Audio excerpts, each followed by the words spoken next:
Right, morning, I'm back. Um, it's been a few weeks since I've done one of these, so I feel a bit weird about doing it again. Got to get used to setting my fucking head in that corner as well. Yeah, I'm going to try and talk a little bit about this underpainting because, as you can see, I've nearly finished it. This layer, anyway.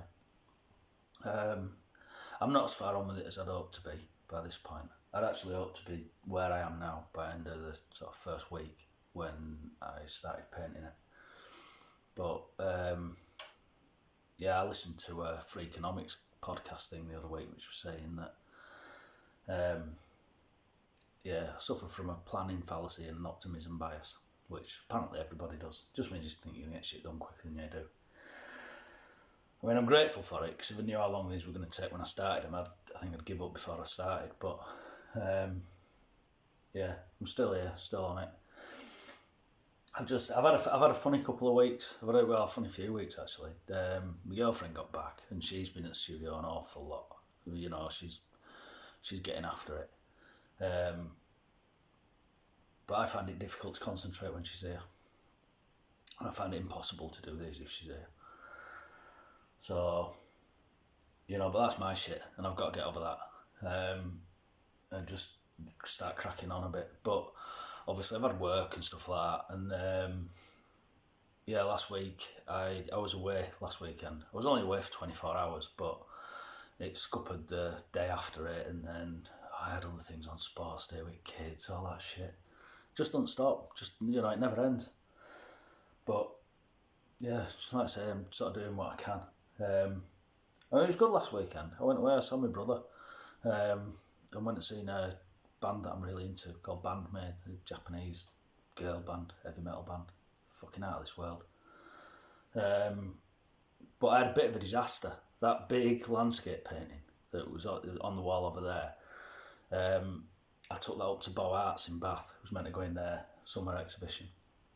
What I didn't realise was it fell off the easel a couple of months ago and it's fucked it. It's knackered.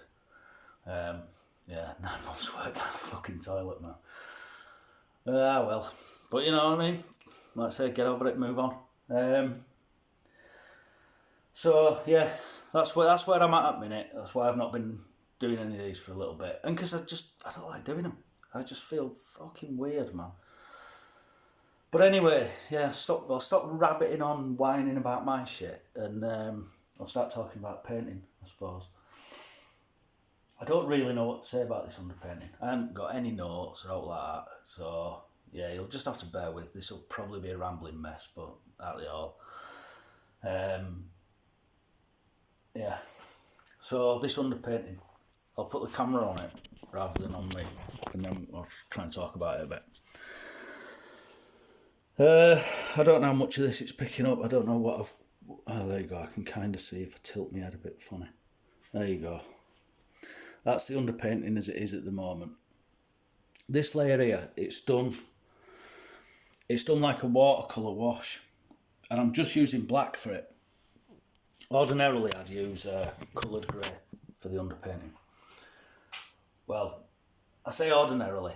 If I'm here all the time, if I'm painting full time, which hardly ever happens now, especially not when you spunk a fucking massive painting, yeah, I'm gonna have to put some hours into work to make up for that.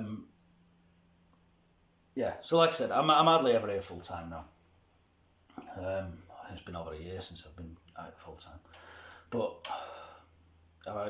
I'm not stopping it. I'm just going to keep talking because I've done a few of these where I've stopped them. Oh shit, where was I? Yeah, I'm using black. Ordinarily, I'd use a coloured grey, which is where you mix two colours that are opposite each other on the colour wheel. I'll probably talk about that in a video when I'm doing colour because I'll have to use coloured greys then. But one of the things with coloured greys, you've got to get it exactly the same every time, which takes a minute or two. And one of the colours I use in my coloured greys, I do raw umber and ultramarine, which it's blue and brown. Brown's technically an orange, so it's the opposite of the blue. So if you mix them together, they cancel each other out and you get a really nice grey, which can warm up by adding a little bit more brown, or you can cool it down by adding a bit more blue. But anyway, it's kind of irrelevant because I'm doing this just using black. Black lasts longer on the palette. The raw umber dries really quickly. Earth pigments always dry really quickly, so whatever paint I put out, if I'm using raw umber, whatever paint I've mixed it into is dead the next morning. The black, I can wet it up with a bit of terps and it'll come back to life. So yeah, that's why I'm using black for it rather than raw umber and ultramarine. Yeah, this layer, it's kind of like a watercolour technique. I was going to try and do a video while I was painting, talk about it while I'm painting, but I can't concentrate on two things at once. I'm not good at it. So yeah, like I say, I use it like a watercolour. Thin it right out. So the sort of mid-tones, I mean, there's very few mid-tones on this at the minute. It's mostly just the really darkest areas of the painting that I've picked out. But the few mid-tones that there are, there's no white in it. It's just thinned right out with the paint. Makes it like really translucent. And like I said in the other video where I was talking about negative space, I don't know if you can tell, but down here, all I'm painting in at the minute is the negative space. It's this.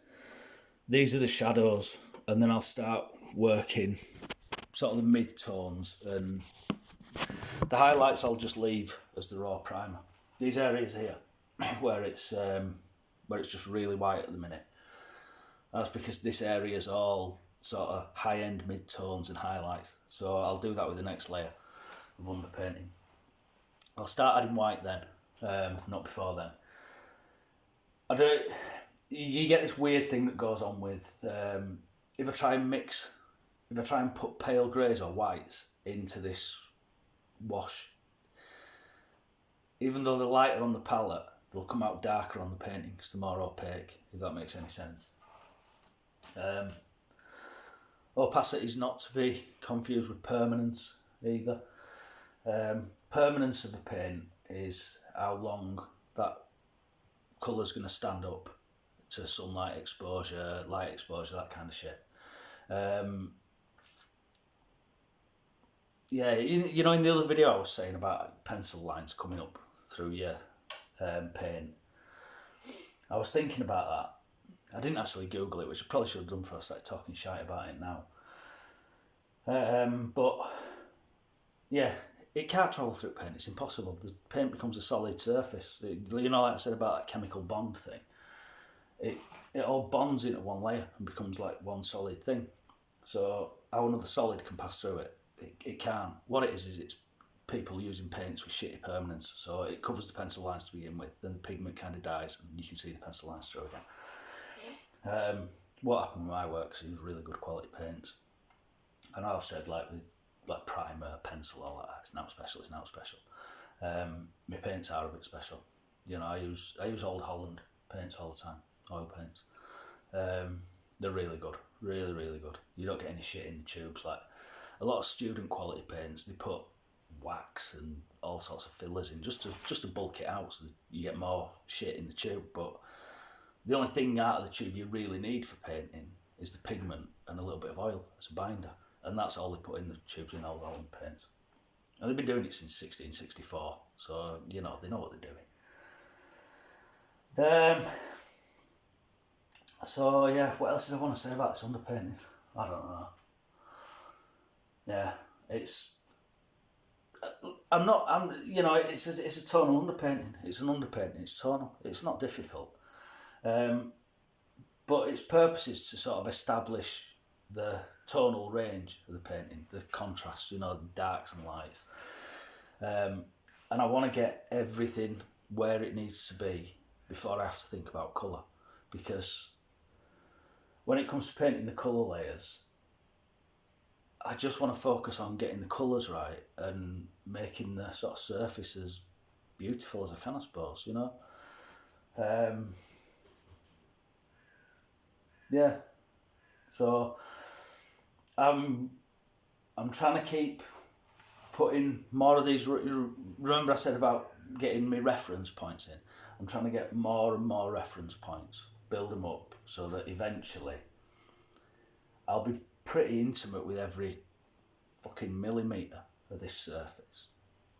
And it'll be how I want it to be, or it won't be done. So, yeah, that's what I've got to do. Just keep on. I mean, I've got to put a bit more of this kind of grey wash into this bit down here. But I'm thinking that I'll probably spend today on that. And then I'm probably going to put this to one side for a little bit. I've got other things I need to work on. And I've got a shitload of other stuff I need to do. I've got to start putting some more hours in at work. So, yeah, I've got to try and hold this a bit lightly, as my girlfriend says. Try not to worry about it all too much. Try not to stress about the fact I'm not getting as much painting done as I'd like. And, yeah, just get on with it, get over it. So, that's the plan. Yeah. I'm going to shut up because I feel like I'm just talking nonsense now. I don't know. There's probably a lot of stuff I've missed, but fuck it. I'm just going to upload this and yeah, I'll do another one of these fairly soon. I might even do one talking about one of my other paintings that I'm on with, just so I don't get too out of habit of doing these, because it'd be really easy to just stop and delete the channel and all that. And I know I'd only be doing it, like, metaphorically throwing my toys out of the pram. So, yeah, I'm going to shut up and I'm going to get on. And I'll see you soon.